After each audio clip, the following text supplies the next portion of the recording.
Ladies and gentlemen, welcome to another episode of Uncle Strib. Today, it's going to be an exciting talk. It's going to be a nerdy talk, geeky talk for all my nerds out there, all my Astro people. And we'll just go straight into it. We have Tiffany Jensen of the UTSA, UT San Antonio Stardust Group.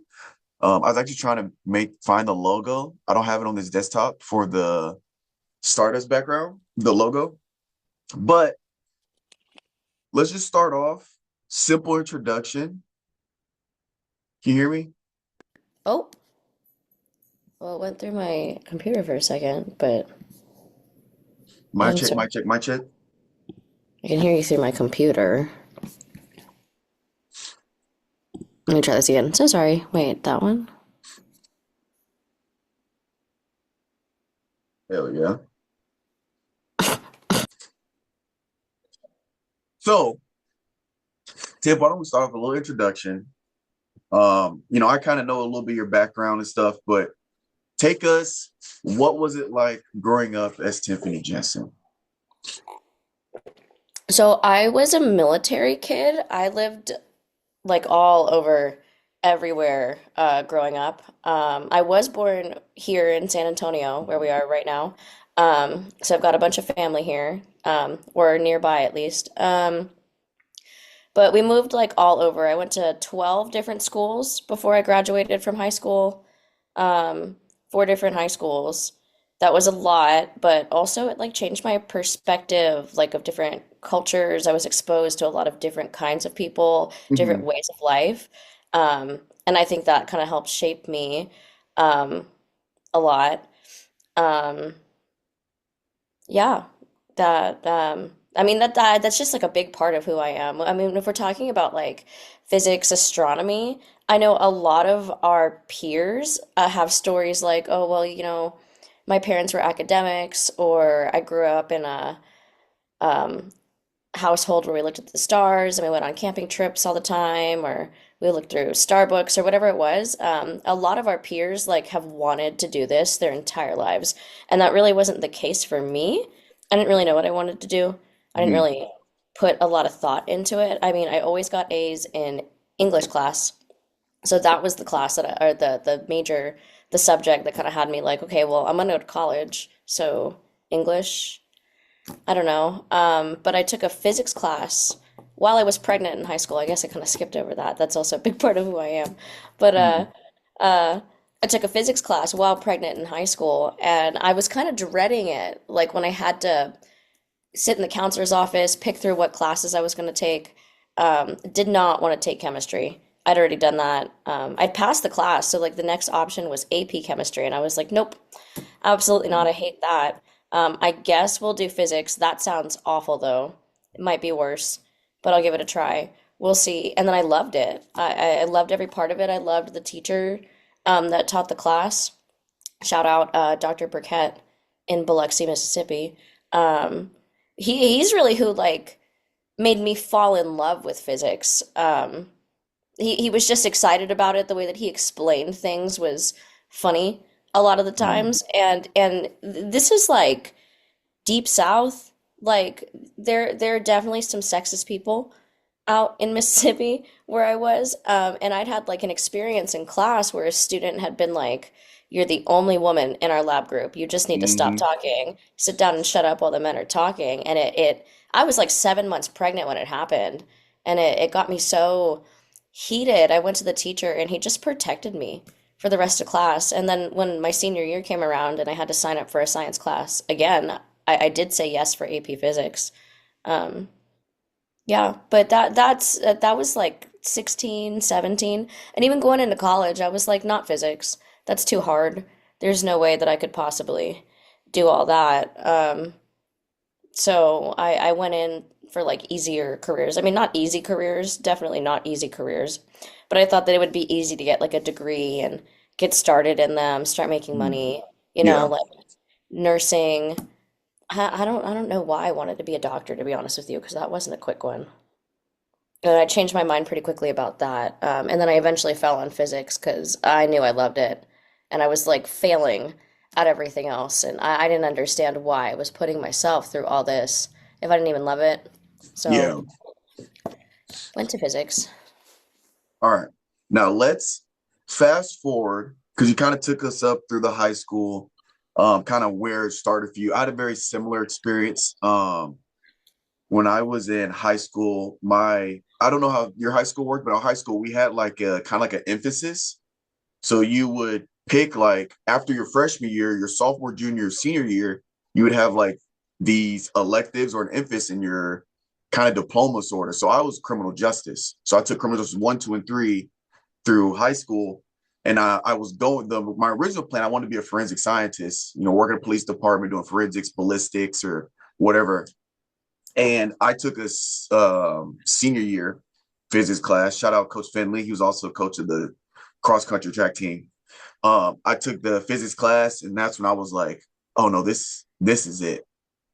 Very similar kind of experience with having such a great teacher in high school that kind of made you, even though like you said, it's hard. It's more of the harder things to like conceptually understand to get the math behind it, but having a teacher that can really simplify it and make it engaging, I think is like a big difference maker for people Mhm. in that field. So now you are, again, congratulations, you are officially a grad student at UTSA.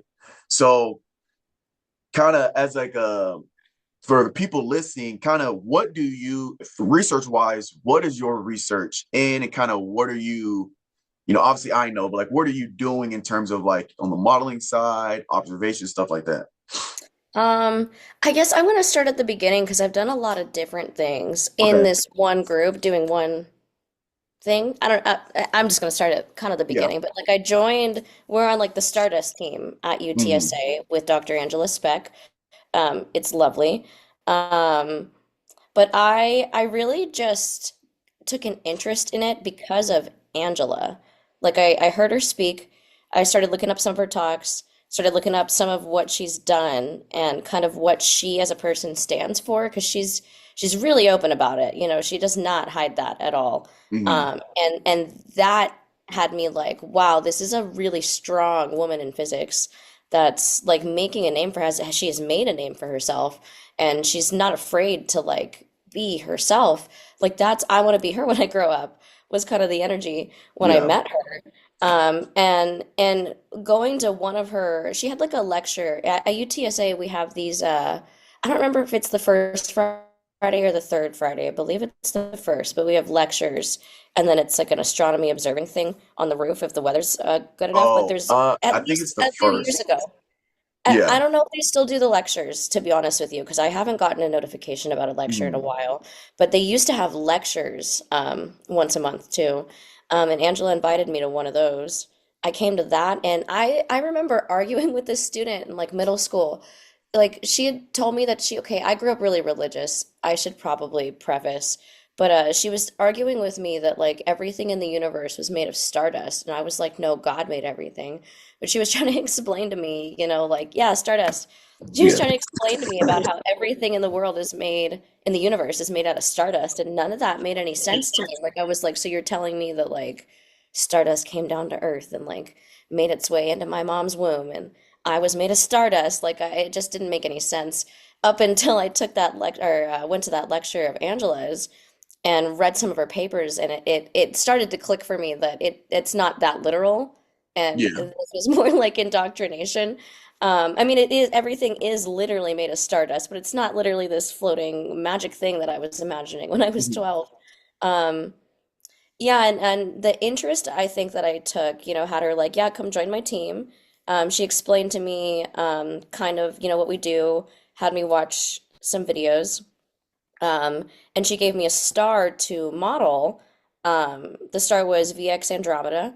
Mhm. Um, and I used this software called Dusty. It's written in a coding language called Fortran that I think the coding language was made in the 70s. The code itself was made in the 90s that we use. And it's a lot of lines. Like I had somebody ask me the other day, why don't you just rewrite it? Oh, it was my dad actually. My dad was like, send me the code. Let me see if I can get AI to rewrite it. And I was like, okay. Like Good luck. yeah, it's a lot of, I don't think you're really understanding. like how complex. I don't even understand how complex this Hmm. code is. Like there's a much easier, in my opinion. No, it's easier than Fortran actually. That's definitely not an opinion. That's just fact. Hmm. Python. I've Yeah. used I've made a Python code that will run the Fortran code for me, so I don't really ever have to touch it anymore. I know many of us on the team have done that, but anyways, I'm so sorry. She gave me a star, and told me, get some of this data from online. There's observational data that we have in the star, and we Hmm. can model a spectra of the star, to kind of get some information about it, through the code. So the code has different parameters that you can mess with, like the temperature of the star. We study AGB stars specifically. They're like dying stars. So Hmm. I've explained AGB stars as like a heartbeat in a way. Like it's something beating. Angela hates it when I do this actually, because I've sometimes I don't say that it's like a really it's slow. It's not like beep beep beep beep, Yeah. but um the star will like expand and contract, and doing this like dust shells can be released from it because they just stay there. It doesn't push the dust out. The dust stays there when the star contracts. But uh excuse me, these stars are like shedding themselves essentially because they're dying. Hmm. Um and we model these sorts of stars, and we want to know like what the dust around the stars is made out of and what that temperature is as well. The more parameters that you can mess with the code. Um, and I mean, there's things that you can infer about a specific star you're modeling from like literature, because people will publish things about these stars and they observe them. Um, but a lot of it is, in my opinion, just like a guess and check. Like, especially when it comes down to the composition of the dust shells around these stars, it's just like, well, I see a feature here, let's try this much of this composition. Right. Or I don't know, this right here is a little bit too big. Let's remove some of this composition. I don't know where to put it. Let's put it here, I guess. Like there's a lot of guess and check, I feel, with it. And it can get frustrating, especially I remember when I first started doing this with Angela, I was doing it on Google Sheets. Like I was Yeah. getting the data from Dusty, Yeah. copy pasting it in Google That's what I was Sheets. doing when I started. Oh my God, like thinking back, like because now it takes me like maybe 15 seconds, which I still think is too long. Like I wanna use our colleague Dr. Michael Preston's code, Yeah. um, to like kind of streamline some things. But it probably took me a good 5 minutes to like copy paste the data, Hmm. get it normalized, go back to where the graph was because it was on a different sheet within the thing. It just took a while, and then also my previous models weren't saved. Like I wasn't just saving every single graph. Oh, So every time I yeah. changed something, I was kind of like, oh. And I've got ADHD. Like I forget things so easily. So it would be like, oh man, I don't know what changed. I don't know if this is Yeah. better or worse. Like I can like control Z and kind of go back, but again, that process like took a while. Nowadays, I can just like cycle through the photos because they're Hmm. even if they're not saved, there's like a record of them in Yeah. Python. Um, yeah, so I modeled that star for a while. Like I don't know, I want to say like a good year and a half as an undergrad, and then after, yeah, when the summer started to come up, Angela, there's these opportunities for undergrads that are in science majors called REUs. They're research experiences for undergrads. And Angela had told me that there was an REU opening up, at UTSA. They were going to do an exchange program. There was also going to be some lab work, and that lab work has always interested me so much. But when I decided on astronomy, I kind of gave up on lab work. I never really thought about people doing lab work in astronomy. It just Yeah. wasn't really on my brain. It didn't really make sense to me. Um, but Angela had told me that they had like a lab position opening up, where you anneal, which means to heat up very slowly, um, where we anneal stardust analog. So it's not real stardust, but it's the same material as what is around the AGB stars that we study. So we want to anneal these stardust analogs in the lab to kind of see what they do at like stardust temperatures, also to see its thermal evolution. So, oh, Angela compares graphite and diamond a lot. I mean, I don't actually think that you can compress graphite to make a diamond. That's just a little myth, wives' tale. Um, but they are polymorphs of each other, and in the lab we can cook something up to make. Oh, maybe you could heat graphite. Finest, do you know the answer to that? I do not. Right. Okay. I don't know. I don't know, but I know in the lab we can heat up different stardust analogs and watch it go through these different polymorphs that are graphite is carbon, diamonds carbon. They're Mhm. polymorphs of each other. They're Right. the same chemical composition, but they've got different crystal structures, which is why they Mhm. look different and behave differently. But we can anneal different Stardust analogs, watch it go through its polymorphs, and we can tell some things about this. We can also get different data to put into the Dusty code that I was just talking about from these Stardust analogs, because people have kind of overlooked polymorphs, especially the alumina polymorphs. But we can see that they have different constants that are attached to them in the data. So they definitely behave differently. They have different features in the spectra. Like when I was talking about the guess and check with the compositions, if we add in these like different polymorphs of things, there's different features there. So there's definitely relevance to the different polymorphs of materials, period. Um, so we started investigating those. I spent like another year and a half, I think, maybe just a year, cooking up stardust. That's how I said it. I almost caught myself on fire in the lab in the middle of the night once.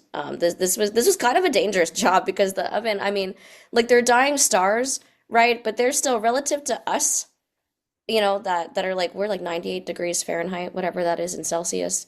Um, and stars are hot, even the dying ones. Like the ones that or in the oven, we would get it to like 1200 degrees Celsius at its max, and everything would be like glowing red in there. And that's how I almost caught myself on fire, was leaving the oven open too long, messing with things in the oven while all that heat was blasting Yeah. at me. And I felt my hand while I was like holding tongs, trying to, it was so hot that it was the temperature that our crucibles are fired at when they're in like the kiln and they're being made. Right. And because of that, the lids on our crucibles were kind of fusing to the cups. Mm. Yeah. Um, in this specific experiment, there were nanoparticles. We don't know the health risks of inhaling nanoparticles. There Mhm. probably are some. And there's probably so many health risks in that lab specifically, to be honest with you. But that's all I'm going to say about that part. But Um, anyways, we don't want these things like breaking, shattering. We don't even want the lid off, like when we're out. Like I worked with the nanoparticles under a fume hood. So I was trying to like get the lids to a point where they weren't like sticking. And sometimes the samples would fuse to each other too, and I was trying to fix that. Um, anyways, my hand starts hurting, and I thought, that's weird. My hand's burning, and I'm continuing to work in the oven. Like I didn't even Yeah. connect the dots, and then I saw smoke coming off of my like heat gloves, and it had me like, oh, it's me. I'm literally burning. That's not a weird. That's not in my head. I gotta close this oven, and it was like 2 in the morning. Like there was probably nobody in the building besides maybe a couple of people. But yeah, that was terrifying. But it was a fun job actually. I really liked the lab. Um, yeah, so I did that for a little while. I would love to go back to lab work, but I'd have to convince our boss to let me do that. Yeah, and now I'm back to modeling, not VX Andromeda like I was talking about before. That is a C-rich AGB star, so Mm. it's pretty heavy in carbon in its dust shells. And it's in, I don't remember, I think it's oxygen and then carbon, but I know there's like a life Yeah. cycle with the stars like that. Um, where it's like the AGB stars, there's an O type, there's a C type, there's also like a unity. I don't remember exactly what that type is called, I but the think it's ratio a is S type. 1 to 1. Um, um, yeah, but now I'm modeling O-rich stars because in the lab we were cooking up alumina. which is it's aluminum bearing mineral. It's Al2O3. But we were cooking up alumina dust. There's a lot of different aluminum bearing pre-solar grains um, that have been found around dust shells in overage AGB stars. And we wanted to start investigating that, kind of tying in meteoritic data because they've got their own optical constants. Mhm. Um, they've got different parameters for what these different things have to be at. We want to apply those parameters to the modeling, so that we kind of already have whatever their ranges are instead of just kind of this broad guess and check, and trying to see if we can model stars easier, and with better matches. So I started with RX Boo, which is a AGB star that our other colleague Sean Dillon was modeling, using those polymorphs that I was talking about that we cooked up in the lab, in the composition to see if we could get a better fit. Um, in my opinion, I did get a better fit, and I still want to tweak it a little bit. Um, yeah, but that's kind of where my research is at now. That was kind of undergrad up through graduating because I've been kind of just nonstop doing research. Yeah. I stopped the summer I graduated, and that was the only break I've taken since I've joined the team. Um, yeah, and now we're working on this as a project for like my master's and my dissertation. Yeah.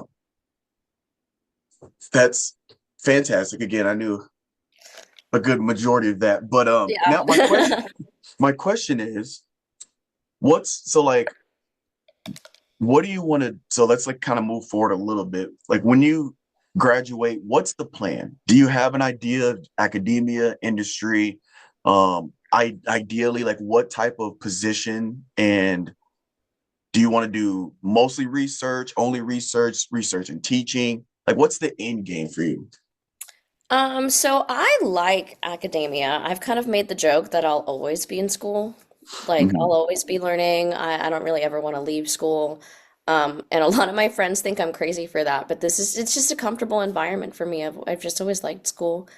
Um, I have been told that I need to get out of academia as fast as I possibly can, though. So I don't really know where to stand there. Interesting. The plan in my brain has always, it's about like funding, why they say get out of it. And there are definitely environments where it's not great for women. Um, UTSA is not one of them, but Mhm. um, in physics, it's hard to find programs like UTSA. But my plan has always been academia. I hate teaching, if I'm being honest with you. Really? I don't like dealing with students. I had a student last semester that emailed me right before grades were due and said, "I'm so sorry. I don't know if you noticed, I didn't turn in most of my labs. I thought the due dates were just suggestions. I didn't know they were like actual deadlines." And Mhm. it like broke my brain. Like I just wanted to yell at him. But you can't yell at students like that. Like you just got to be like, "No." No, you have to like calmly say no. Thankfully, it's over like an email, but I've dealt with a handful of students that have been really rude to me, demanded that I grade their totally checked exams that they turned in late. They're just I don't like dealing with students, to be honest with you. I like showing kindness to students when Mhm. it's like applicable. Like I had a student reach out like, "Oh man." Oh, actually, no, I reached out to that student saying, "Hey, you haven't turned in like a certain amount of labs. You're gonna fail." That's kind of how the policy works in the Yeah. syllabus. And they were like, "Oh, well, can I turn them in? I've been really going through a hard time. I'm not sure what to do."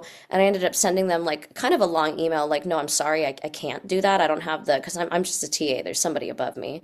Like the only person that can make my decision is my supervisor." I don't really think he's going to do that with the circumstances, but like, here's a list of options for you, and I finished the email with like, if no matter what option you take and you fail this course, it's not a mark on you. You are not failing, you can come back and you can take the course and you can try again, and you'll even have a leg up because of like all this stuff. Like, you're fine, you're doing fine, just like keep going. It's all good. And that student emailed me back like, "Well, I'm crying now. Thanks." That made me feel like supported, and then that made me cry. But I like giving that kind of kindness to students, even if I can't help them like reminding them that, it's okay. Like Yeah. nobody's mad at you. You didn't do anything wrong. Just like try again. It's okay. That I feel like that's really what defines you. So I like mentorship. That's kind of what I ended up Yeah. figuring out. I like mentorship. And I think that's another reason I want to stay in academia. I feel like it's easier to find people to mentor. But I think about like what Angela did for me because I wasn't very confident when I joined the team, especially in like science. I don't think I would have called myself a physicist. When I first joined the team, I felt like I didn't know what I was talking about. Well, okay, I still feel that way actually a lot of the times, but it's better. It's better. I know that like I'm growing and I'm learning, and it's okay if I don't get everything right, Mhm. and I mess. It doesn't mean that I'm stupid. So in that aspect, I've grown a lot. And a lot of it is just because Angela's like watered me, like a little plant. And there's other Yeah. like women and people that have watered me like that. I would really like to give back and do that for people, make them feel the way that I do right now and help build them. I don't know if I would have like really done anything in physics if it hadn't been for Angela. Like I might have just gotten my bachelor's and then I've been a math tutor. I don't know. Worked at a Yeah. museum. Like I probably wouldn't have done anything with my degree and been kind of sad about it. But no, no, but I've she's given me a lot of opportunities and I've loved them and I'd love to do that for somebody else one day. That'd be cool. Yeah. I think you know, what you did in terms of kind of letting them know it's okay. I think that's super important, even if you're just a TA or somebody in a mentorship position, because like you said, it's not always, sunshine and rainbows. Like in undergrad, I failed a physics, I think physics one or physics two. I failed one of those the first time. And I was like, oh, well, this is it. But, like you said, I retook it, passed it the second time. And I know at Mizzou, if you failed one class, there is a form you could fill out to kind of,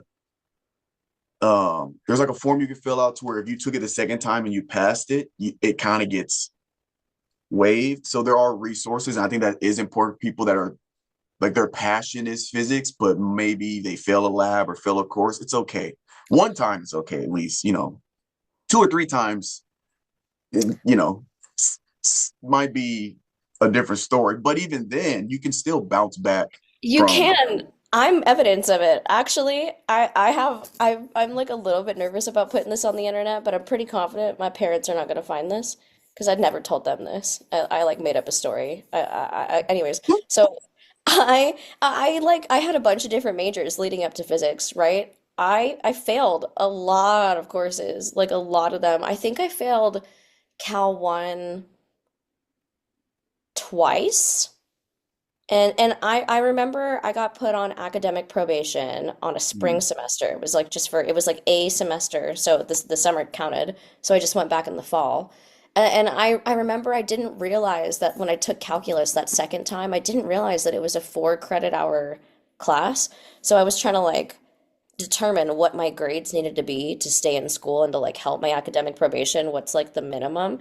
And there was like a history class that I got a C in and chemistry, God, chemistry was bad. I think I failed chemistry 3 times before I finally passed Gen Chem 1.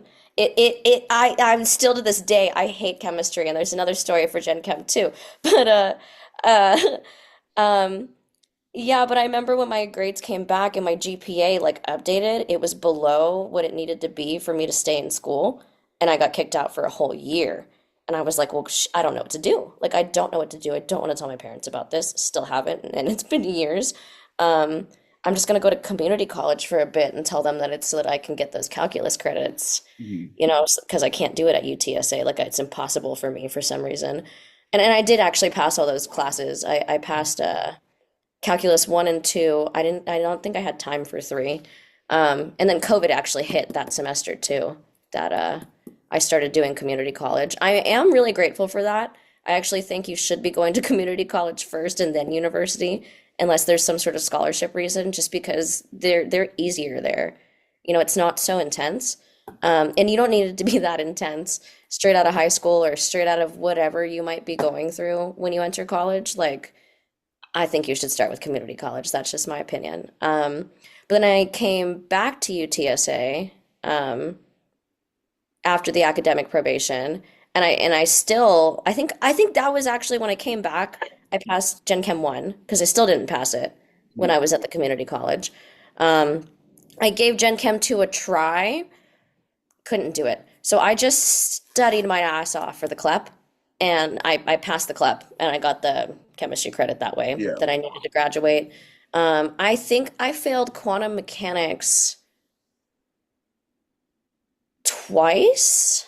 It was definitely more than once. It's definitely more than once. And that was when I finally passed that class, I cried. Like the grades came back. I remember I got like a 93 or something on the final. Like and I hurt my health studying for that class. Yeah. I'm a mom, okay? So the way that I did my days the month leading up to the final exam was I'd get up every morning at actually I would get up every morning at 4. I'd study for like 2 hours, get my son up, get him ready for school, take him to school, study again. Like I was watching these videos that he had and trying to take down all my notes that I needed and Mhm. figure out what formulas I needed on the sheet. Um, and reading the book, doing some old homeworks too. But anyways, I did that until I had to leave for class, which is usually at like 9. I'd go to class, um, go pick up my son, pick up my little brother because I also pick him up from school, go back home, and I'd get home at around 6 p.m. at that point, maybe 7. I would eat, get my son to bed, study again until midnight, and then sleep until 4, and then do it all again. So I only got like 4 hours of sleep max. Sometimes I would get up earlier. Um, for like a month, I was exhausted. I was crying all the time. Like I had exams come back in that time that were not the grade that I needed, and that like my final grade that I needed ended up getting higher and higher, and I just Yeah. thought it was going to be impossible. Like I've never gotten more than like a 75 on one of this man's exams. There's no way I'm going to get the like 86 that I need. It's just not possible.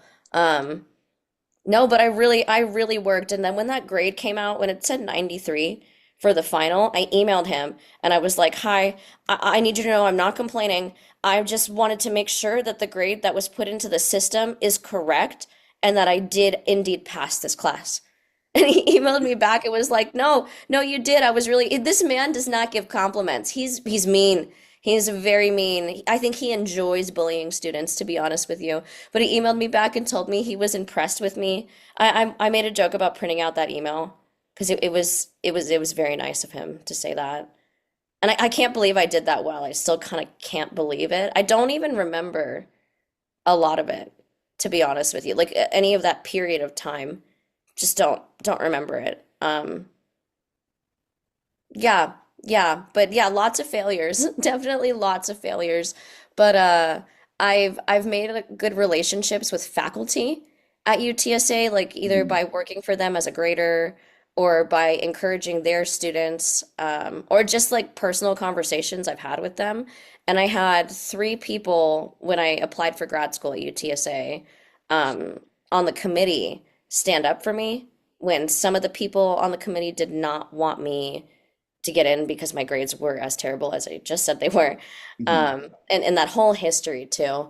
But I had some people stand up for me. I don't really want to name names, to be honest with you, but there were some like higher ups and some people that published some really good research and come from a good university, and then I guess another higher up.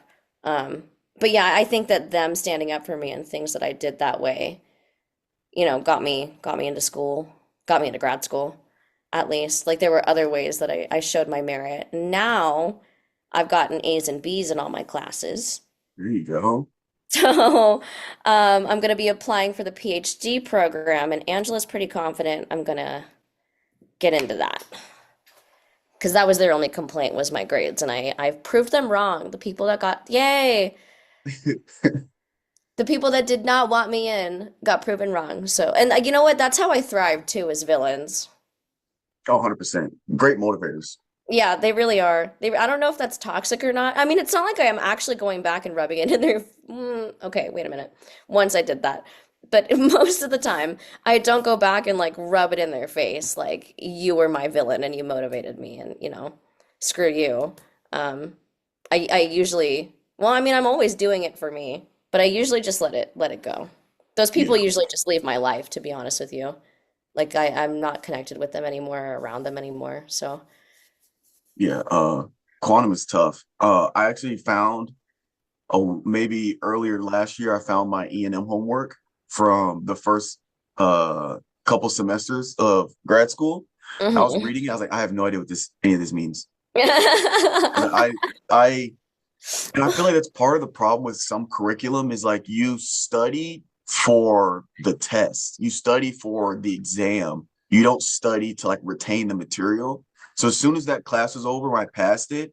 Especially now, I don't do much, especially in the research. I'm not doing much quantum. I do more chemistry than quantum, probably. Yeah, Well, not probably.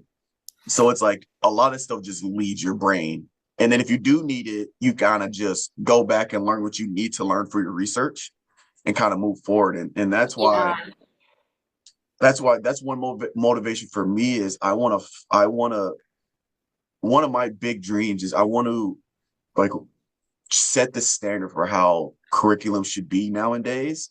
Because we all know like standardized testing, there's no correlation between standardized testing and how well you do in grad school. Like I took the GRE, extremely average. I might have been a little bit below average on my GRE.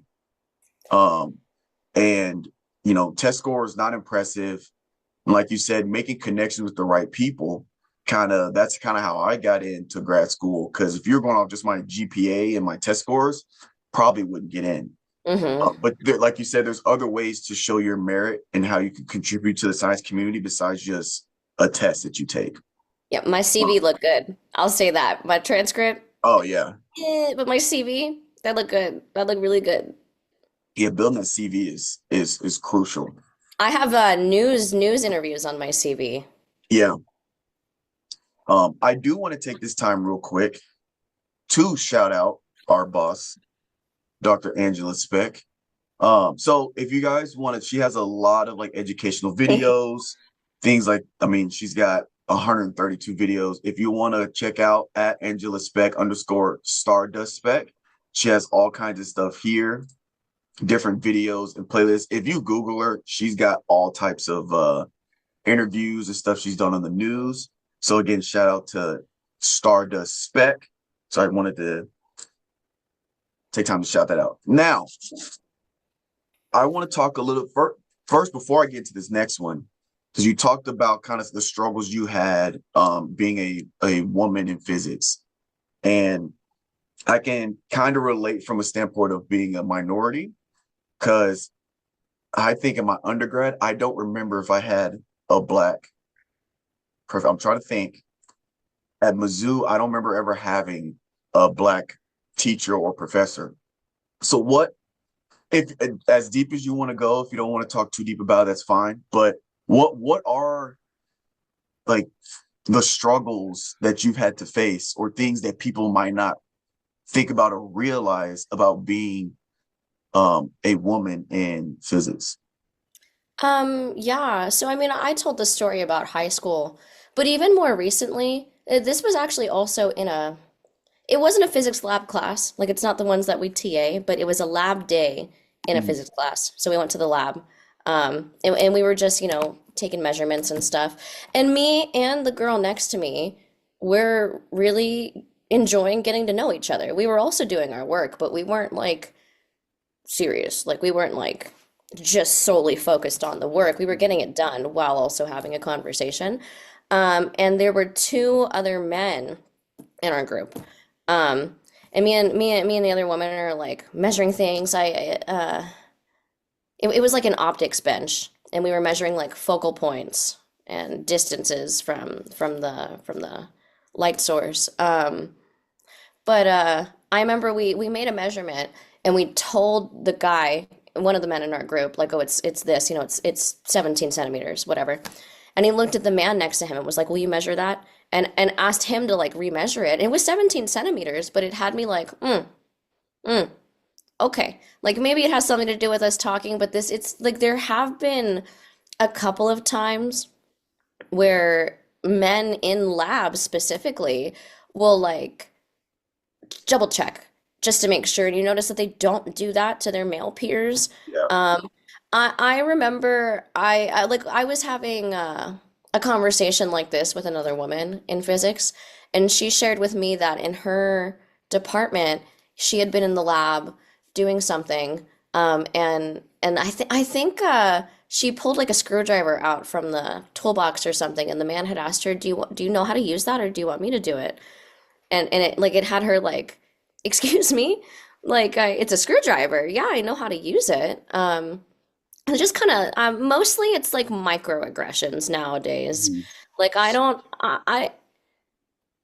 don't think I've been directly called out for being a woman since that high school class, where it's like, oh well, I mean, I have, but not in physics. Like I actually had a friend the other day that sarcastically, he's always sarcastic. I'm actually like I kind of had to sit down with him and be like, look, I like sarcasm's fine, but like the fact that everything that comes out of your mouth is sarcastic and just mean, I don't really like mean people. Like I don't really have a problem with you, but I'm not really going to continue being friends with you if literally everything you say is mean. Everything. Like you don't ever have a kind word to say. That's just crazy to me. But this friend was talking to my fiance, and I was already talking to my fiance, but he joined into the conversation. I don't remember what he said, but I responded, and he said something like, "Honey, the men are talking. So why don't you just sit over there and let us talk?" And it triggered me from high school. Like it triggered me. It was almost the same thing that was said to me, and I got super heated. And he was like, "It was a joke, calm down." And I was like, "It was not funny. It wasn't funny." And like, do you realize what I do? And like the things that people have said to me. Somebody said that to me in a physics class, and his response was, "Well, was he being sarcastic?" Like it was just immediately defense towards the man that he doesn't even know versus the woman that he's known for years sitting in front of him right now. Like and I had to like be like, "No, it was not sarcasm." Like he absolutely 100% meant it. It was a whole issue. The fact that you're even checking me right now has gotten me like even worse. He did apologize, and I explained to him like even if you're kidding with me, that is a triggering thing for me. Didn't feel good hearing my friend say that specific thing to me.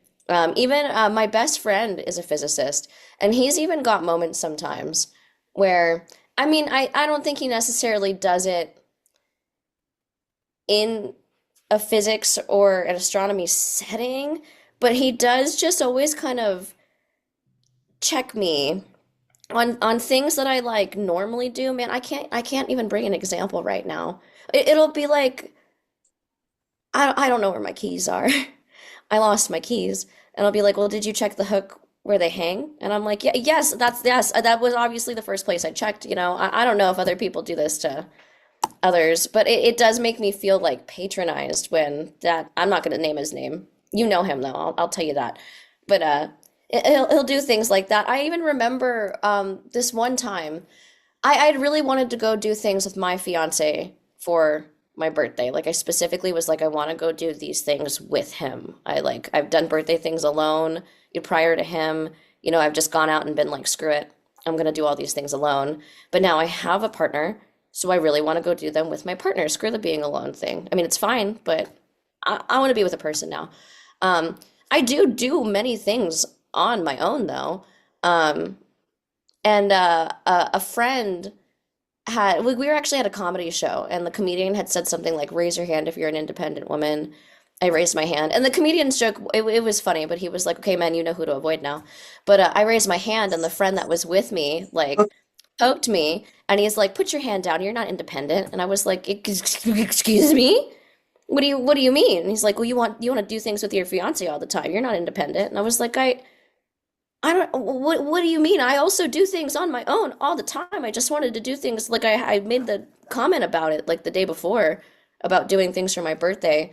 Um, and he thought it was really funny. He thought it was really, really, really funny to be like, "No, you're not independent." Like that was also a triggering thing for me. Those things don't necessarily have to do with physics, so sorry. But it's actually it's kind of hard to comment on experiences when we're at UTSA. There definitely are things, like I had a teacher at UTSA actually. All of us failed his class. I mean, failed his class, failed his first exam. Every single student failed his first exam. So he told all the students, you have to come into my office individually. We're going to talk about why you failed the exam and what you need to do better. And all of us, I mean, these are small classes. These are like 12, 15 people classes. We all get to know each other. And we all talked to each other about what this professor had said to us in our one-on-one meetings. To all the men, he told them, you just need to study harder. Here's the things that you need to study harder. To all the women, he said, you're not cut out for physics. You're going to fail every exam that I give you. It really doesn't matter what you do. You should just change your major. And the Wow. difference, it wasn't explicitly said, but the difference that was noticed there, it was big. It was big, and I noticed it with treatment of students too, where this professor, I mean, he kind of picked on everybody, but he definitely picked on the women in the room more. Like there was a student in class one day, a woman in class one day, and I know this student is also openly gay. And she thinks that her being gay also contributed to this too. Like it was a double whammy kind of situation. But I remember like we're in class, we're just taking notes. Like we're not doing a quiz, we're not doing anything that like requires to put your phones away, make sure you're not cheating, you're not looking at people's papers, something like that. But she has her bag on her desk and she's kind of leaning on it like this, like using it almost as a pillow. She's definitely paying attention to class and taking notes, just like it's kind of on the side. Like she's actively participating in class, like absolutely. The teacher stops the lecture though to be like, "Why's your bag on the desk? Why'd you put that there? Do you have to have that on the desk?" And she was like, she immediately, you could tell that she got like anxious. She was just like, I was just like relaxing. I just, is it like a problem? And he was like, I don't know, it's just weird. And then continued on with class. But the fact that he had to like stop the lecture to point that out, like nobody said anything. Don't understand why it's a problem. She's not super tall. There's not even anybody sitting behind her. So it's not like this is somehow impeding someone's view. I don't know. I don't know. So there's a few things, but at UTSA it's honestly not so bad. I feel like a lot of it is an immaturity, and other kinds of experiences like that are like backhanded. Like they're not so obvious. Yeah. Uh, yeah, that's the experience that I've had. Now to move on to some more fun experiences, I know our group has been indulging in the AAS conference, the American Astronomical Society, and we actually just got back from Phoenix, Arizona. And I think the AAS experience has been one of the more fun experiences, but for me, they also kind of want networking. It's really who do you know, the connections you make.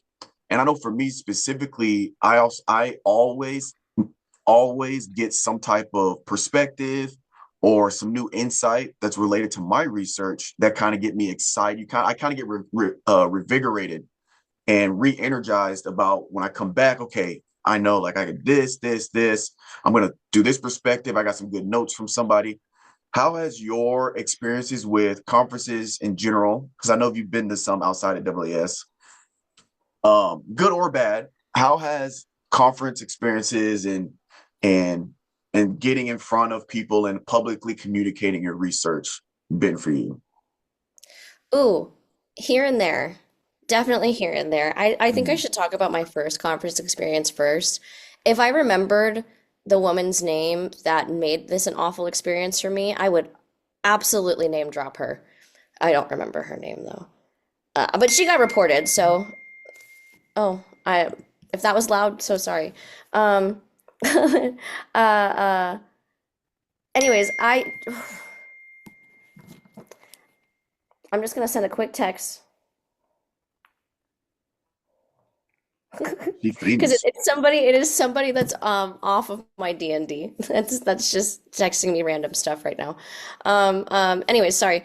The first conference that I went to was the Conference for Undergraduate Women in Physics. That actually sounds like an awesome thing. I've been told though by several people that have gone to several different like chapters of this conference that they've had awful experiences. So I think it needs to be redone somehow.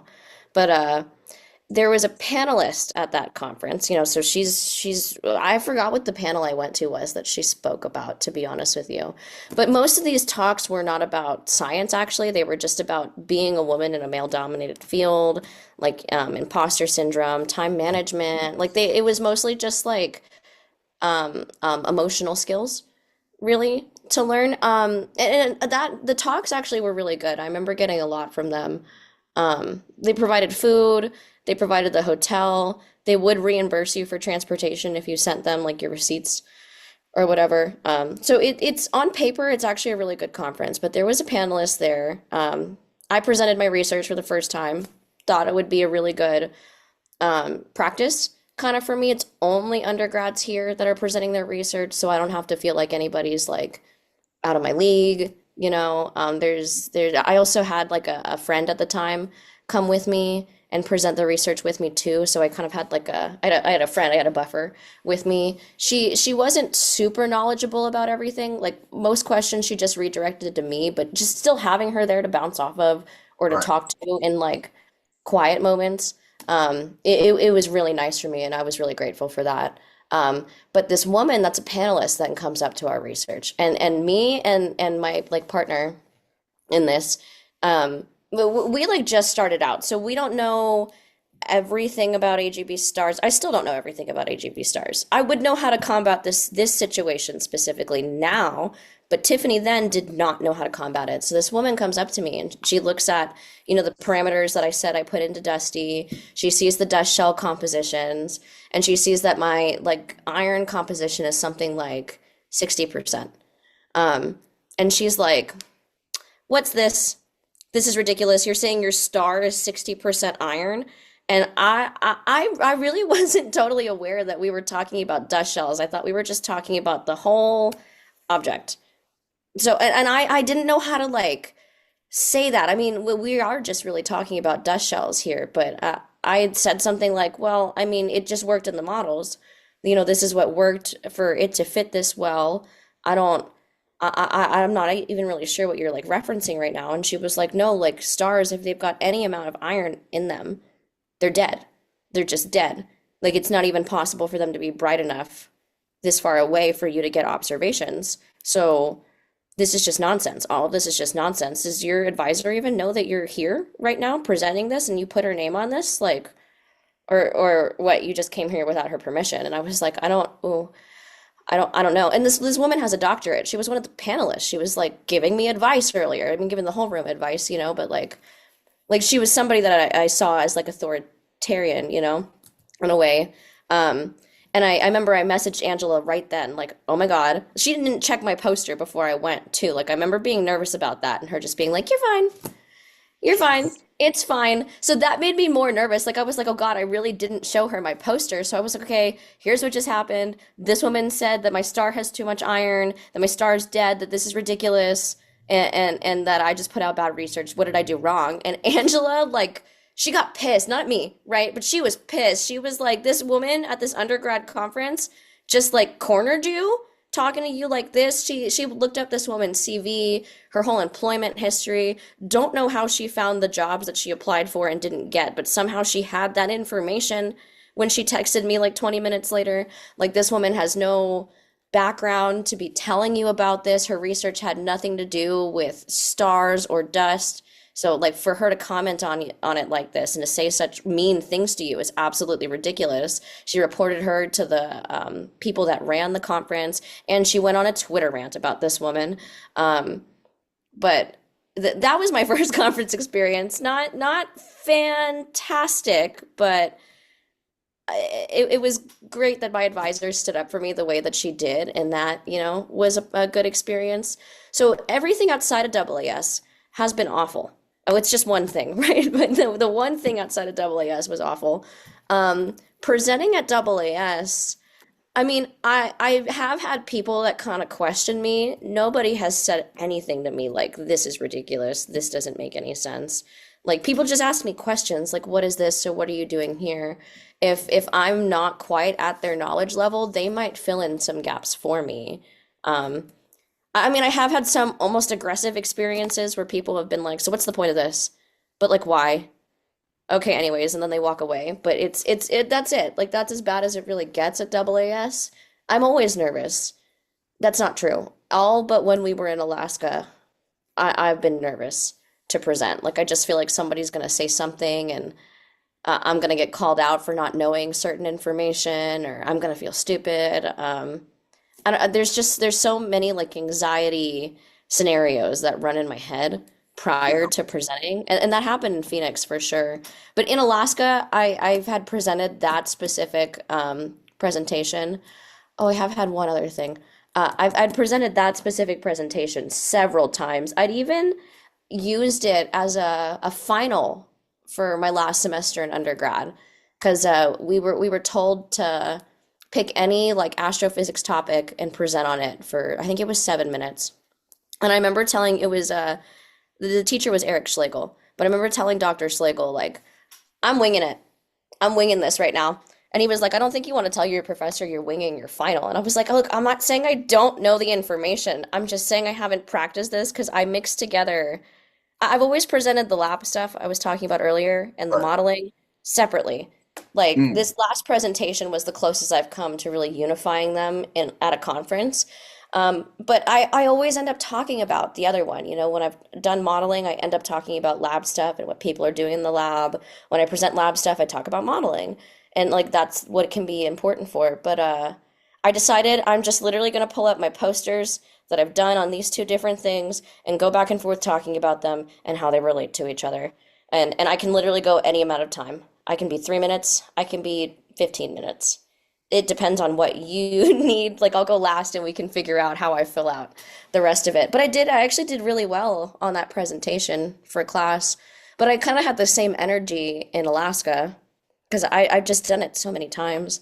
And I've also presented at a DPS, which is owned by AAS. So I don't know if it counts as really a separate conference. Um, and that one I wasn't, I mean, I was nervous for because my like lab supervisor was literally right next to me. And he, this is actually Angela's husband, Alan. Have you ever worked for him before? I have not. Oh, okay, he's great. First off, he's great. I'm not trying to like speak bad about Alan right now, but the way that he like edits your stuff, because he wants you to send him your poster and you know whatever you're doing, your paper, whatever it is, like the way that he leaves notes. I remember I gave him my poster and he left me like it was literally 3 paragraphs of notes of revisions, and I thought that my poster was good. So when I got all of those revisions, I was like, "Oh God, okay, well, I guess I'm gonna spend the day tackling this now." And I did every revision he asked of me, sent it back to him. He sent me back 2 more paragraphs. Like it was like, okay, now let's do this part. It's like he held off Yeah. sending all of it so that it wouldn't totally overwhelm me, but it still had me like, "Wah." I thought I perfected it. I really thought I did. And he does that back and forth like 4 or 5 times Mm. before he's like, okay. And I mean, Angela makes little revisions, to be honest with you. Like, I've sent her proposals, and I mean, she's like kind of taking it apart, but it's not the way that Alan does. Not at all. Um, anyways, yeah, so I was nervous having this man that just revised the hell out of my poster over the course of the last couple of weeks, presenting right next to me. Like, I thought he was going to check me on everything I got wrong. This is like a geology planetary conference. So Right. most of the people that go to this conference are geologists, chemists, and there's a handful of planetary like physicists that come. Um, so that conference was stressful because Alan was next to me, but not stressful because mine is all astrophysics. My like presentation. There's a handful of, you know, little geological things here, like when we're talking about polymorphs and crystal structures. And there's a little bit of chemistry when we're talking about like the specific things that we're annealing, but mostly it's physics. And geologists don't know physics. So they're like, we don't know geology like that, right? They don't know physics like that because they're not our specialties. So it was a little bit less daunting. Like I was pretty confident nobody was going to be like, nope, you're wrong here. That's not how that works. Because they didn't know. So conferences are great, actually. I really liked them. Overall, even the one, the even QWIP, the undergraduate women's conference, um, overall was a good experience. Like, I did make friends with like a West Point physics instructor. Um, I mean, well, we don't still talk, but that was like it was just a good time hanging out with that woman. Um, I had a friend there, and while we were there, we had a good time, and I enjoyed my time with that friend, just like exploring Fort Worth and taking photos together in the planetarium. Yeah, planetarium. Yeah. Yeah. Yeah, I mean, overall, it was a pretty good experience. There was just like one thing that like kind of tainted it at the time. Perfect. So being a part of the Stardust group, there's a lot of outreach that is done. Especially we talk about eclipses, especially since the San Antonio got the annular and the total solar eclipse. Is from your perspective, is outreach kind of a and real quick for context, for those that might not know, when you give a poster at like a conference, like for like AAS, you have like this monitor because it's a digital poster, and you just stand in front of it. People just come up to you, ask you questions. So I remember I think my first one, I did get some like hardcore, like they were digging, and digging is you don't know if they're trying to test you because they know or if they're genuinely just Wiring. curious. Right. So it is a little bit of like this daunting, like, oh my God, I hope I don't have somebody come up just being that guy or that gal or that person that's like, oh, but why'd you do this? Well, if you do this and that, and then you're just like, wait, like what's going on? So it's definitely daunting. I know after my third one, I got to the point where I don't even know if confidence is the word I would use, but I got to the point where if they come up and try to really dig in on me, I had like some lines I would use to kind of just like diffuse or kind of like deflect. They'd ask some questions like, "Oh, that's what I'm working on right now." I would just Hmm. leave it at that. Or there's some things in my poster because some posters it's like current work you're doing. And I noticed that if there's certain things, like for example, I have this thing called MAT in my heat maps where it's the mass times age divided by the temperature, and we're trying to quantify the complex relationship between the mass of the star and the temperature of the star based on how long it's been in the planetary nebula phase. We're currently I'm still trying to figure out what exactly that means with these correlations, if there is any. But I notice if I get out in front of it, like, hey, this right here, this feature, I'll talk about it just so you know what it is. I'm still working on it. Don't quite yet know what this actually means. And then just kind of do that and move on. I noticed they won't ask questions about it. So I used to get questions about it all the time. It's like, well, what does that mean? I'm just like, well, we're still figuring it out. And oh, you're still figuring it out? Well, you have it on the heat map, this and the third. I kind of just started to figure out like some lingo to use to let them know I'm working on this right now. This is my research. This is what I've done. This is the future works. A lot of this stuff is I'm still working on, still trying to figure out, still going through analysis.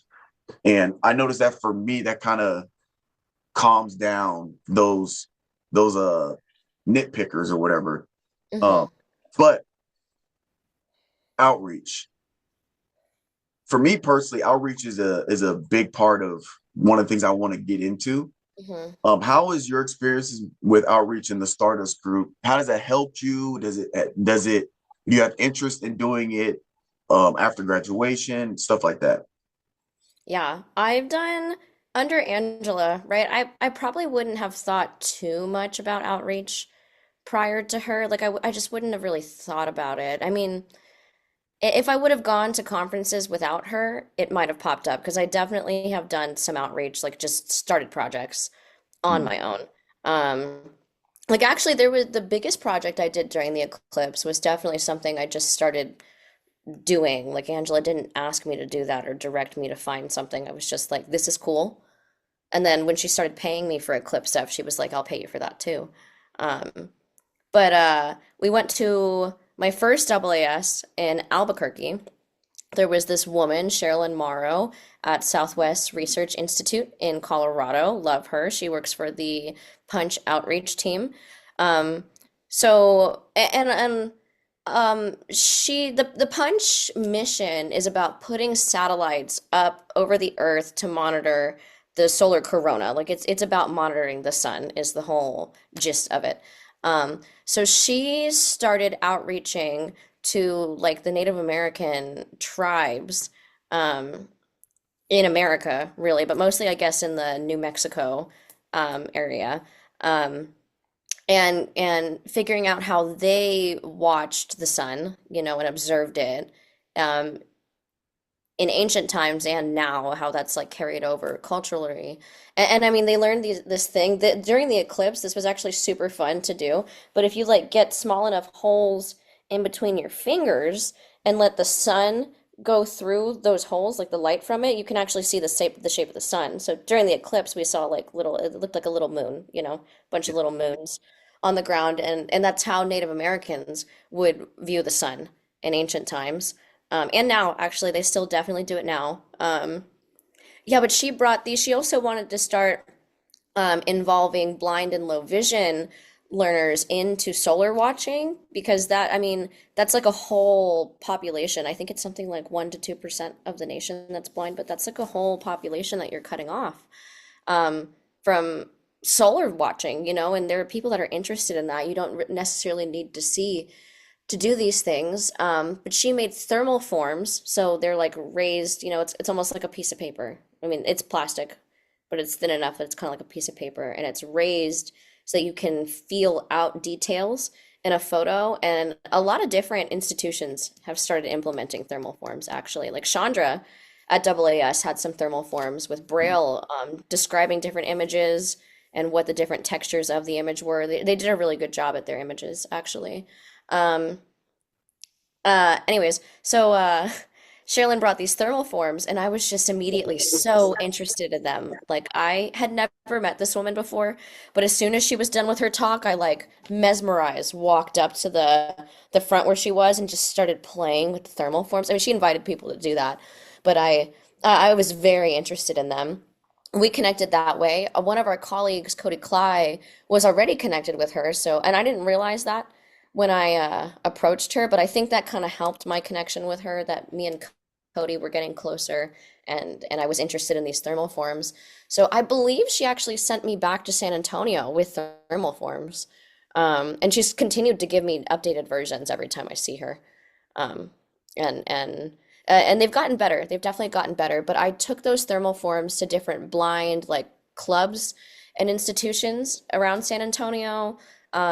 There's like an elderly club that meets, and they're specifically blind, low vision, elderly people. I think they're actually from like well, my grandma hates it when I call it the wrong thing, so I don't want to call it the wrong thing on the internet. The apartments for the elderly. Yeah. I forgot what they're called, but uh, I'm pretty sure they come from one of those places and they bust them over. But I gave them a PowerPoint on like what an eclipse is. I let them feel the thermal forms. We also had audio because we're in San Antonio. There's a large Spanish speaking population here. I don't speak Spanish. I feel like I really need to learn because of where I am because it's come up a number of times. And I know I look Hispanic to a lot of people, and that kind of encourages them to speak Spanish to me when I just don't know it. So I had our other colleague, Milcar, um, make Spanish translations of like what the thermal forms were based off of my English script. So we also had an audio of Mm. everything just in case people were having like a hard time discerning what exactly they were looking at with their hands. Um, and then I met another woman at the same conference, but at a workshop, and she talked about these boxes that she had developed a code for using like a light sensor. It would take in light from the light sensor and a code would convert that light into a musical sound. So, like if the light's really intense, it's really bright, it'll play a higher pitch sound. I think it's like a flute. That's the highest pitch that it does, and Mhm. it'll be different tones of it. And then it'll go down through like clarinet. And there's I forgot what all the other ones were, but the lowest when there's like no light is just a clicking. So during the eclipse, you could give these boxes to blind or low vision people. They could plug into the box to listen either through a speaker. I actually used one at the zoo with a speaker, um, and and they could hear the eclipse essentially as the clouds were going over in San Antonio. That's how it worked, right? But during the annular, as it got dimmer, you could hear it. I don't remember if it got down totally to the clicking noise, but yeah, that was I think I we did two workshops, and then I also built a bunch of boxes actually just in my own home before the eclipse. But I think we distributed something like 40, 50 boxes across San Antonio to different like blind institutions for them to give out to their members or to give out to people that came to their events. There was a Owl Radio in San Antonio. They're a blind radio service. I mean, the people that run it are sighted actually, but they're a service for blind members and they get together and do events. But they had their own eclipse event actually, and they had a blind astronaut show up too to that event Wow. and get his own box. But they gave out some boxes there, and I know that we gave them a box like to all the little eclipse stations that we had. I don't know if they all got used, but I know that they were distributed. Um, yeah, that's the outreach I've done for like blind, low vision. And I've gone to some schools and stuff, talked to kids, especially during eclipse time. There's been some like Halloween events and stuff, but during eclipse time it was definitely like Oh yeah. full force, full Yeah. force. Like I remember I was organizing the volunteers for all the outreach. Like Mhm. Angela was paying me, so she was giving me jobs. Um, that was one of them. And trying to wrangle together volunteers for all of these events was such a pain. And there was like, shoot, I would have to go back and look at the form right now, but oh, no, it wasn't Omar. There was a student that came to basically every single outreach event I had, like no matter Dinesh, it was Dinesh. Dinesh Mhm. came to every single outreach event. Every time I was like, "Hey, I need volunteers," he'd be like, "I'd do it." And almost like towards the end of outreach stuff, I wanted to be like, "Okay, guys, like too much is being put on Dinesh. Like somebody else needs to step up and volunteer because this is a lot." Yeah, but he definitely helped a lot volunteer wise. That CV is gonna be crazy with all that the outreach stuff. I didn't even think about adding all the like individual like I've included the news articles related to my outreach, but not the Mhm. actual projects. Never thought Oh, about I have that. every outreach I've done on my CV. All the library visits you've done? That the YouTube videos I make, the stuff we did with those demos with the element Lamps? lamps. Yeah, Yeah. the spectroscopy demo, all of that stuff. The which is actually it's actually kind of crazy. Went to Bernie High School, and I think it was me and Sebastian. Yeah, we went to Bernie High School, and we did a demo for them for one of their, I think it was an AP physics class. And literally, maybe last semester or 2 semesters ago, one of the kids that was in that class ended up being one of my students for the physics lab. Oh, that's cool. It was pretty cool, kind of full circle moment. And he Yeah. remembered me too, so it was pretty cool. Was he a physicist? That would be extra cool. Uh, I mm, I don't remember what his major was. It I might go have been through my engineering. students' majors. I'm nosy. I want to know like halfway through the semester after I've decided who my favorites and who my least favorites are. They don't get treated differently, to be fair, but I do. I definitely have favorites and least favorites, even in an online class. Um, uh, yeah, but I'll go through their majors just to be like, so what do you do? And I don't know if I should do it at the beginning or in the middle because when I had a student just chat GPT everything, and then I found out in the middle of the semester that he was a AI major, it like broke my heart. I don't know if it would have been better if I knew that before Before. that student did those things. All right, last thing to sign off. what is somebody, first of all, I want to say, um, it's awesome to hear like kind of your academic struggles early on. If you to push and persevere and for you to like not give up on your dream. And look at you now, you're gonna be a future Dr. Tiffany Jensen, astrophysicist. So again, that's awesome. Congratulations on that. But what is a piece of advice for somebody that you would give that maybe wants to get into physics, wants to get into STEM, maybe they're intimidated, they're not sure. I know a lot of people don't just because they think it's too hard, which is not easy, but what's some advice you'd give to somebody that wants to get into STEM or has like a passion for it, but is not sure about pursuing it academically? I'd say jump in, like literally whatever, because my biggest regret with everything, and I mean, in a way, I'm happy because I like went back through the butterfly effect. If I would Mhm. have gone into college as a physics major and completed all my classes, passed everything, I might not have met you guys. I might not have met Angela. Um, I wouldn't have become so close with my friend Sebastian because we wouldn't have been in that lab together and gotten to know each other in that way. Which means he wouldn't have introduced me to his friend Andy, which means that Andy would have never taken me to the club where I met my fiance. So, like, lots of butterfly effect things. But I would say, if it wasn't for those things, for me personally, I wish I would have just majored in physics and not doubted myself. I mean, there were people in my life that were telling me that I couldn't do it. But I mean, if there's people in your life doing that, if you're doing that to yourself, stop and screw them. Like it's awesome. I think that science is a really awesome field. It can be hard. I failed a lot, but I think when you really love something, like when you're passionate about something, Mhm. you will claw yourself out of hell to do it. And I feel like that's what I did. I mean, it is hard. It is very daunting. But with as little faith I had in myself, did it. Like I was waiting for them to be like, oh wait, we made a mistake. You actually forgot this credit or something, but that never happened. And I am on track to get my master's this year now. So, and I don't have doubts in that like I did with my bachelor's, but I would just say keep going. Even if you fail, failures don't define you. It's what you do with your failures and your mistakes or whatever that define you.